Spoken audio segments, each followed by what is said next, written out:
सुप्रभात बच्चों, नवांकुर डिजी लेसन्स में आपका स्वागत है।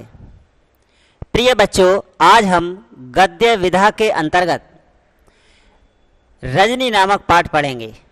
कौन सा पाठ पढ़ेंगे? रजनी नामक पाठ पढ़ेंगे। इसकी लेखिका मन्नू भंडारी हैं। यह पाठ पठ कथा के रूप में लिखा गया पाठ है, जिसमें रजनी जुझारू और इंसाफ प्रिय स्त्री है। वह किसी न किसी सामाजिक व राजनीतिक समस्याओं से जूझती नजर आती है। पाठ में रजनी निजी विद्यालयों की मनमानी, शिक्षा का व्यवसायीकरण, ट्यूशन खोरी, इस तरह की समस्याओं के लिए संघर्ष करती है। अब हम लेखिका से संबंधित जानकारी पर प्रकाश डालेंगे। हिंदी की सुप्रसिद्ध कहानीकार मन्नू भंडारी का जन्म सन 1931 ईस्वी में मध्य प्रदेश के मंदसौर जिले में भानपुरा नगर में हुआ था। इनकी कहानियों में कहीं पारिवारिक जीवन, कहीं नारी जीवन और कहीं समाज के विभिन्न वर्गों के जीवन की विसंगतियों का उल्लेख किया गया है। इन्होंने गद्य की समस्त विधाओं पर लेखनी चलाकर गद्य साहित्य को विशेष योगदान दिया है। इनकी साहित्यिक भाषा सहज सरल खड़ी बोली है, जिसमें उर्दू, फारसी एवं अंग्रेजी शब्दों का भी प्रयोग किया गया है। इन्होंने व्यंग्यात्मक शैली, वार्तालाप शैली, मुहावरेदार शैली, कथोपकथन शैली आदि शैलियों का प्रयोग किया है। बच्चों, इनकी रचनाएं हैं: एक प्लेट सैलाब, त्रिशंकु, मैं हार गई, तीन निगाहों की एक तस्वीर, यही सच है, आंखों देखा झूठ आदि इनकी रचनाएं हैं।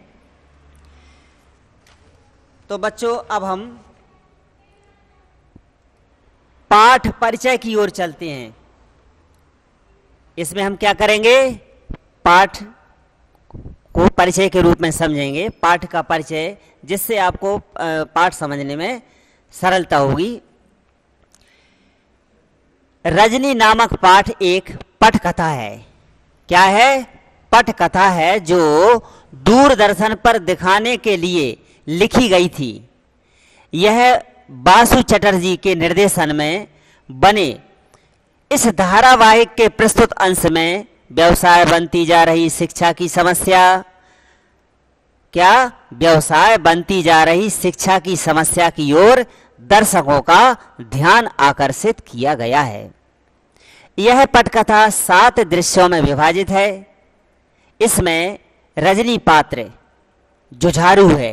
कैसी है? बहुत जुझारू है और इंसाफ प्रिय स्त्री है।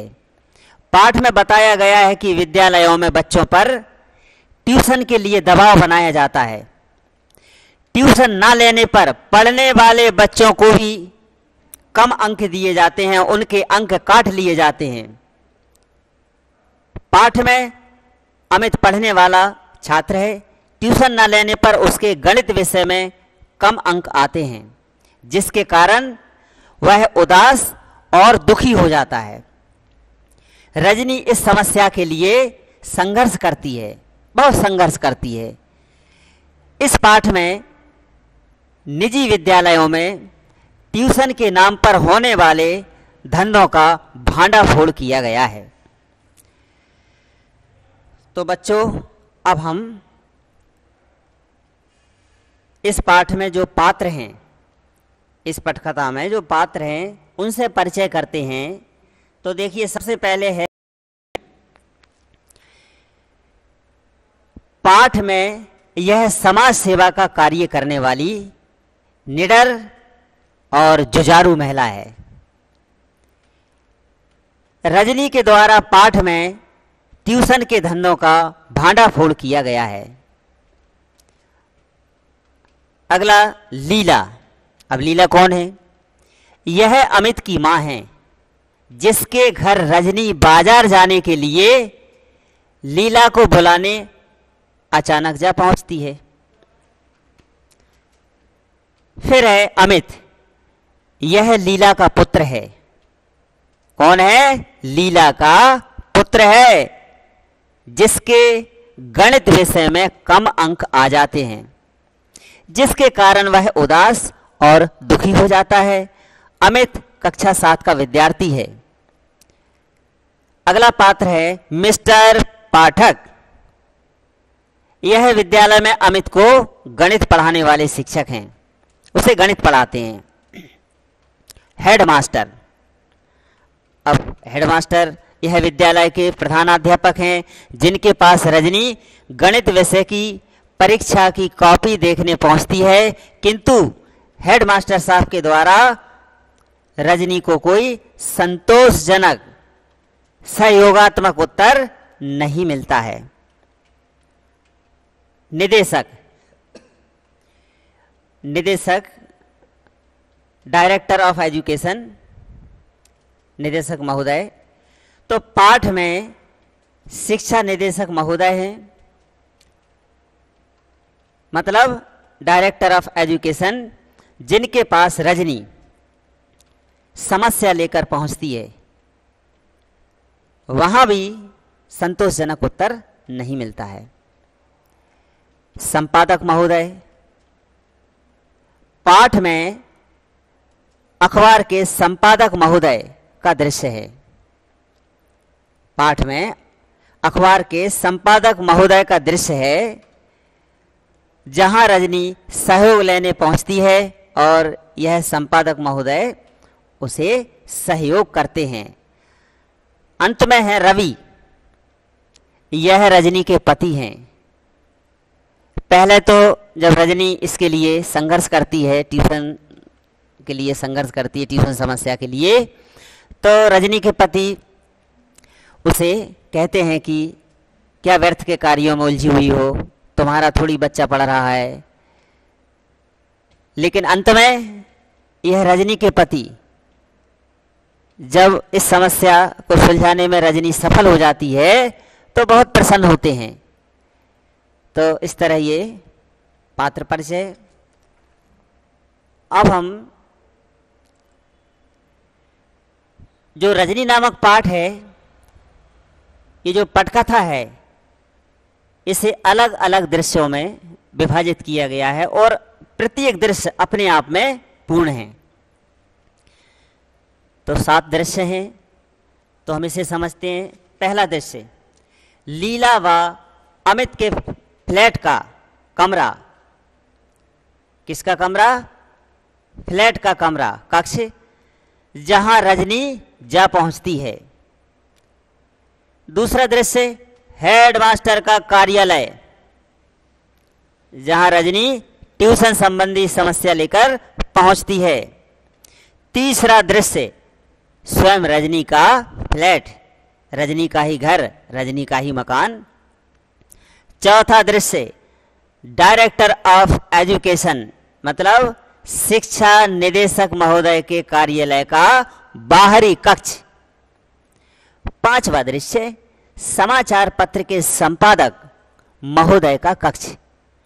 छठवां दृश्य, मीटिंग का कक्ष, मतलब बैठक स्थल, जहां रजनी पेरेंट्स के साथ मीटिंग करती है। सातवां दृश्य, रजनी के फ्लैट का कक्ष। तो अब हम पाठ को सारांश के रूप में समझते हैं। तो सबसे पहले पहला दृश्य, मध्यम वर्गीय परिवार के फ्लैट का एक कमरा। एक महिला रसोई में व्यस्त है, घंटी बजती है और बाई दरवाजा खोलती है। रजनी का प्रवेश। रजनी, लीलाबेन, लीलाबेन, ओ लीलाबेन, कहाँ हो? बाजार नहीं चलना क्या? लीला रसोई में से हाथ पोंछती हुई निकलती है। चलना तो था, पर इस समय तो अमित आ रहा होगा अपना रिजल्ट लेकर। आज उसका रिजल्ट निकल रहा है ना। चेहरे पर खुशी के भाव हैं। रजनी, अरे वाह, तब तो मैं मिठाई खाकर ही जाऊंगी। अमित तो पढ़ने में कितना अच्छा है, फर्स्ट आएगा, और नहीं तो सेकंड तो कहीं गया नहीं। तुमको मिठाई भी बढ़िया खिलानी पड़ेगी। हाँ, सूजी के हलवे से काम नहीं चलने वाला, मैं अभी से बता देती हूं। रजनी और लीला आपस में वार्तालाप करती हैं। रजनी अमित की प्रशंसा करती है। तभी घंटी बजती है और अमित का घर में प्रवेश होता है। वह स्कूल से रिजल्ट लेकर घर आता है। वह परीक्षा परिणाम से बहुत दुखी और उदास है, क्योंकि गणित विषय में कम अंक आए हैं। अमित अपनी माँ लीला से शिकायत करते हुए कहता है कि गणित विषय की ट्यूशन ना लेने की वजह से गणित में 72 तब 72 अंक आए हैं, जो अन्य विषयों की अपेक्षा बहुत कम हैं। लीला कहती है कि पेपर तो पूरा सही किया था, घर आकर पापा के सामने सभी सवाल सही सही करके दिखाए थे। कम से कम 95 अंक तो अवश्य आना चाहिए थे। रजनी अमित का रिपोर्ट कार्ड देखती है। उसमें गणित विषय को छोड़कर अन्य विषयों में अच्छे अंक हैं। अंग्रेजी में 86, हिस्ट्री में 80, सिविक्स में 88, हिंदी में 82 और ड्राइंग में 90। केवल गणित विषय में 72 अंक हैं, जो अमित के अनुसार कम हैं। अमित बताता है कि गणित विषय के शिक्षक द्वारा, जो गणित विषय के शिक्षक हैं, उनके द्वारा बार बार ट्यूशन के लिए आग्रह किया गया था, और जो बच्चे ट्यूशन जाते हैं उन्हें ही अच्छे अंक दिए जाते हैं, उन्हें ही अच्छे अंक प्राप्त होते हैं। इसके बाद रजनी अमित से पेपर संबंधी वार्तालाप करती है और यह जानने का प्रयत्न करती है कि गलती किसकी है, कहाँ है गलती। फिर रजनी पूछती है कि आपके गणित विषय के शिक्षक कौन हैं? अमित ने बताया, मुझे मिस्टर पाठक गणित पढ़ाते हैं और प्रत्येक बच्चे से ट्यूशन पढ़ने का आग्रह करते हैं। जो बच्चे ट्यूशन नहीं पढ़ते उनके अंक कम ही आते हैं, चाहे वह कितना ही अच्छा पेपर क्यों ना करें, फिर भी उनके अंक कम आते हैं। लीला बताती है कि अर्धवार्षिक परीक्षा में अमित के 96 अंक आए थे। लीला कौन? अमित की मां बताती है कि इसके अर्धवार्षिक परीक्षा में 96 अंक आए थे। तो रजनी बातों ही बातों में मामले को अच्छी तरह समझ जाती है और शिक्षक की गलती बताती है। रजनी कहती है कि वह विद्यालय जाकर बात करेगी और गणित विषय की कॉपी देखने की मांग करेगी। अमित डर जाता है और रजनी को विद्यालय जाने से रोकता है। साथ ही लीला भी डर जाती है कि कहीं आगे विद्यालय में अमित को कोई परेशानी ना हो। किंतु रजनी विद्यालय जाने के निर्णय को निश्चित कर लेती है। मतलब रजनी ने विद्यालय जाने का निर्णय ले लिया, वह निर्णय ले लेती है, वह तो विद्यालय अवश्य जाएगी। अब अगला दृश्य है विद्यालय के हेडमास्टर जी का कक्ष।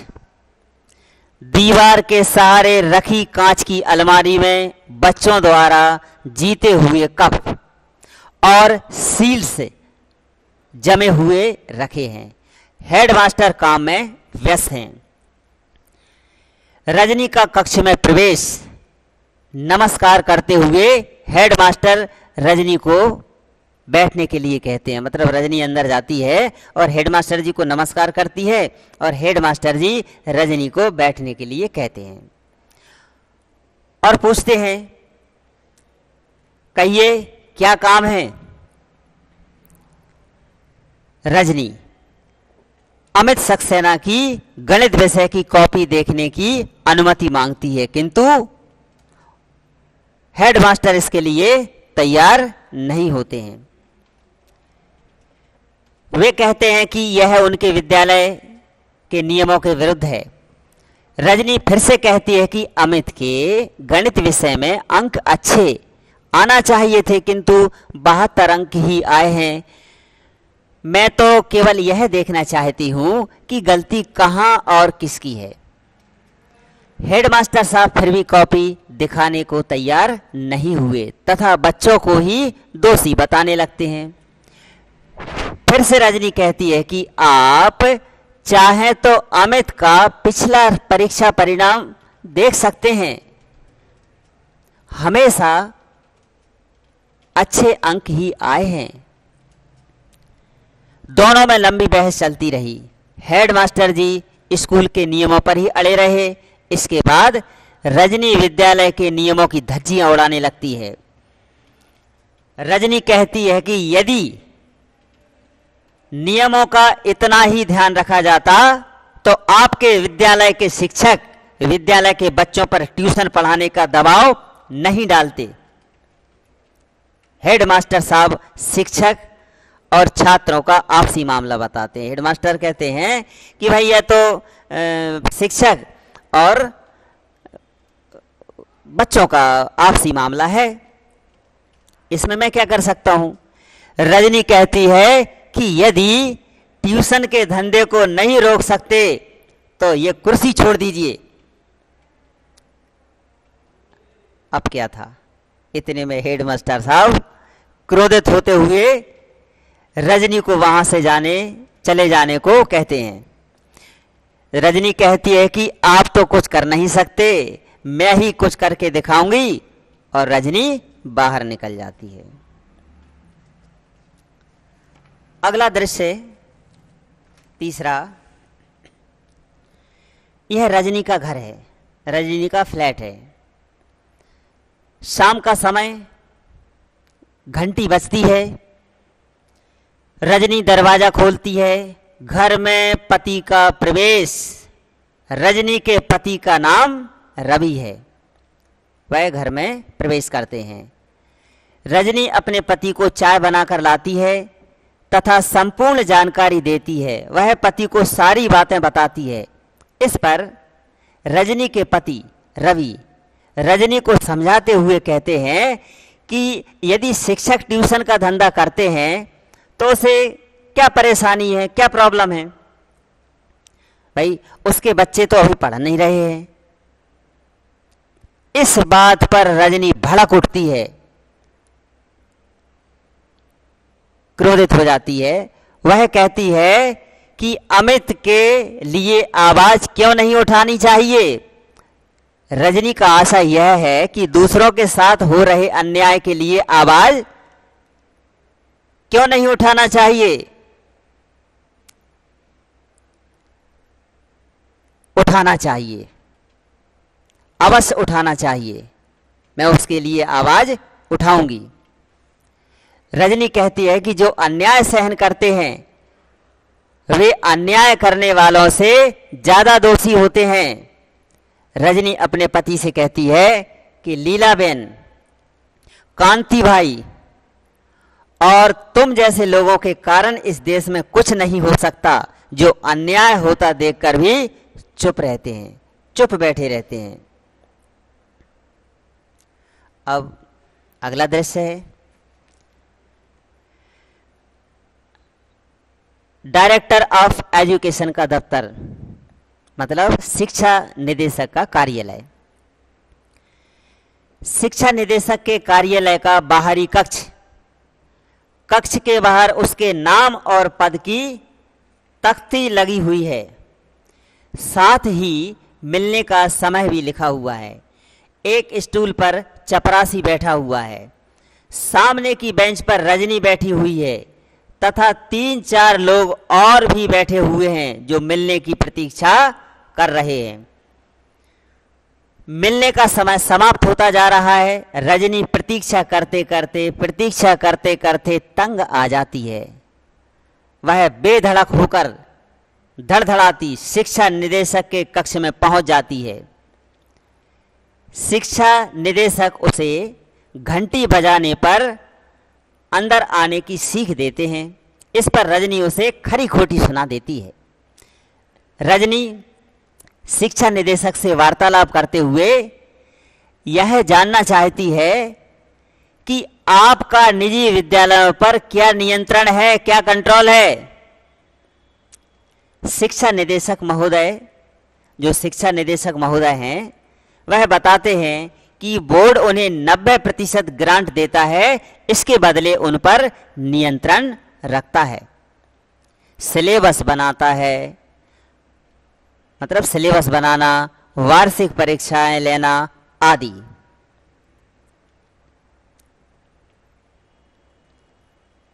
रजनी निजी विद्यालय में होने वाले ट्यूशन खोरी का मामला बताती है।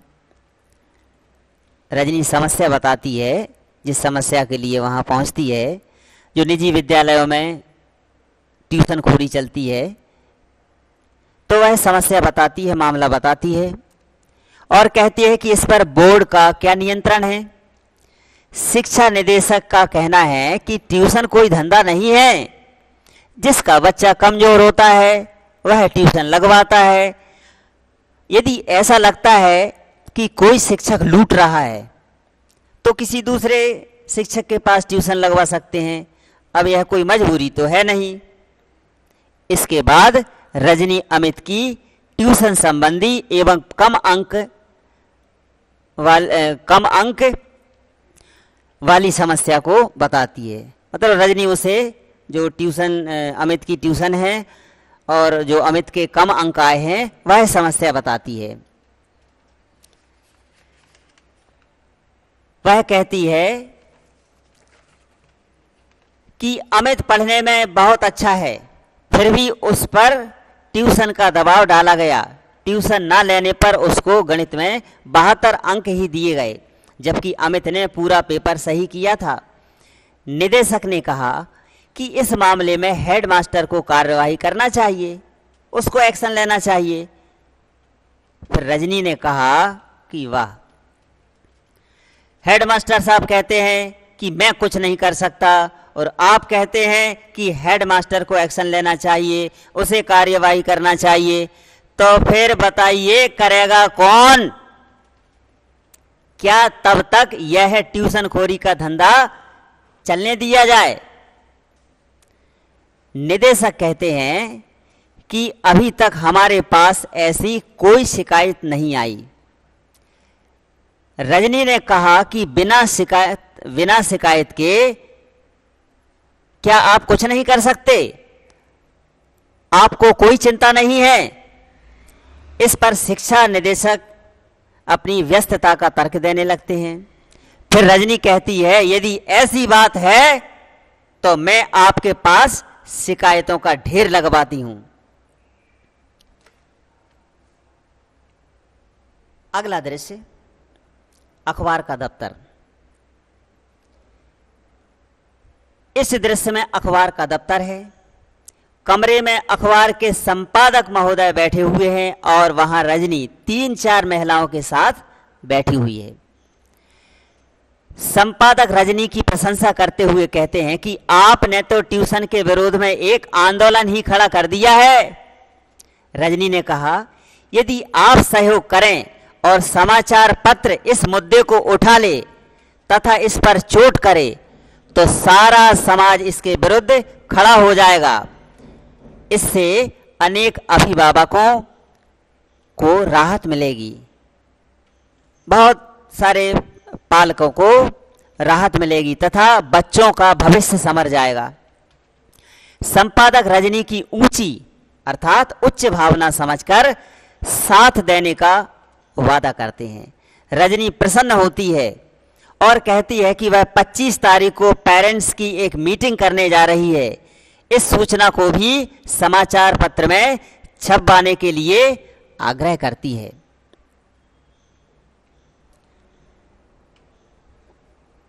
छठवां दृश्य है स्थान बैठक स्थल, मीटिंग स्थल, जहां रजनी पेरेंट्स के साथ मीटिंग करने जा रही है। मीटिंग का स्थान बैठक स्थल, बाहर बैनर लगा हुआ है, बड़ी संख्या में लोग आ रहे हैं, लोग प्रसन्न हैं, विरोध और विद्रोह का पूरा माहौल बना हुआ है।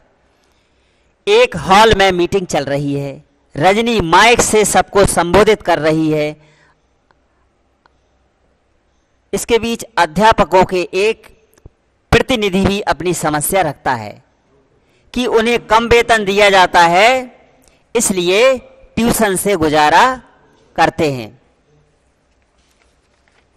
और कम वेतन देकर ज्यादा वेतन पर हस्ताक्षर कराए जाते हैं। इस पर रजनी कहती है कि अध्यापक भी संगठित होकर आंदोलन चलाएं और इस अन्याय का पर्दाफाश करें। आगे रजनी कहती है कि बच्चों की ट्यूशन के संबंध में यह नियम होना चाहिए। रजनी माइक से संबोधित करते हुए क्या कहती है कि बच्चों की ट्यूशन के संबंध में यह नियम होना चाहिए कि विद्यालय का कोई भी अध्यापक, शिक्षक अपने ही विद्यालय के बच्चों को ट्यूशन नहीं पढ़ाएगा और नियम तोड़ने वाले अध्यापकों के प्रति कठोर कार्यवाही की जाए। इससे बच्चों पर ट्यूशन के लिए कोई अध्यापक दबाव भी नहीं बनाएगा तथा कम अंक देने जैसी समस्याओं से भी मुक्ति मिल सकेगी। सभा में उपस्थित सभी इस बात का समर्थन करते हैं और तालियों की गड़गड़ाहट गूंज जाती है। अब अंतिम दृश्य है, सातवां दृश्य, रजनी का घर। रजनी के पति अखबार पढ़ते हुए बताते हैं कि बोर्ड ने तुम्हारे प्रस्ताव को ज्यों का त्यों स्वीकार कर लिया है। रजनी बहुत प्रसन्न होती है, बहुत खुश होती है, पति भी उस पर गर्व करते हैं।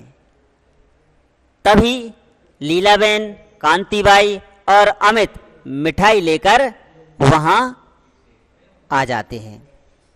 तो बच्चों, इस तरह रजनी ने ट्यूशन संबंधी समस्या के लिए संघर्ष किया और रजनी को सफलता भी प्राप्त हुई, रजनी को सफलता मिली। इस तरह यह पाठ समाप्त होता है।